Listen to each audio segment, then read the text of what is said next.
Елде атом станциясына қатысты пікірталас 20 жылдан бері айтылып келеді. Десе де президент Қазақстанда АЭС салынбаса, алдағы 9 жылда жарықсыз қалуымыз мүмкін дейді. Фукусима мен Чернобыльдегі апатта ұмытпаған халықта әлі қорқыныш басым. Оны салған екен, бір күн болмаса бір күн жарылыс болады ғой. Қару-жарақ қоймалары атылып жатқанда қазір конечно қорқамыз.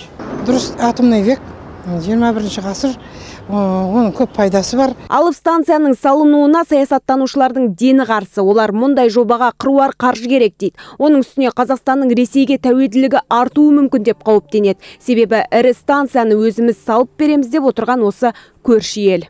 Ресей мен Қазақстанды біріктіріп, біріккен кәсіпорын ашып қойды әдейі солардан алу үшін. Оның астында көп қитұрқылықтар бар. Ресейдің мүддесін көздеген. Ресейдің ол бізге ұсынған реакторды Ямал түбегіне саламыз дегенде қарсы салдырмай қойған. Соны бізге ұсынды. Ал экологтар атом станциясы ауаны ластап, аурушаң адамдар көбейеді деп отыр. Егер де радиациялық қалдықтарды қалың судың астында ұстайтын болса, ол суды қайдан аламыз? Бізде Қазақстанда қазір су тапшылығы болып тұр. Бұл жерде әлі шешілмеген мәселелер көп.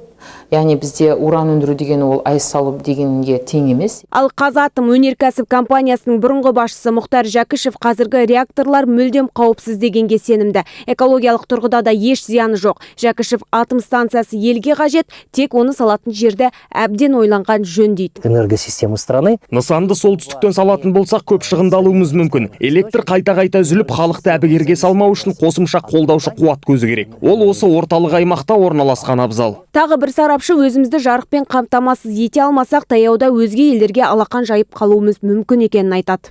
Электр энергиясын қолдану жыл сайын ақырын көбейіп келе жатыр. Металлургия саласы бар, мұнай, газ саласы бар дегенде, ондай сала бізде бар. Ол жақтың бәрі электр энергиясын көп пайдаланады. Мамандар АЭС салу арқылы елді 50-60 жылға дейін энергетикамен қамтамасыз ете аламыз деп отыр. Ал жаңа нысанда жұмыс істей алатын бізде ғалымдар бар ма, жоқ па, ол жағы әзірге белгісіз.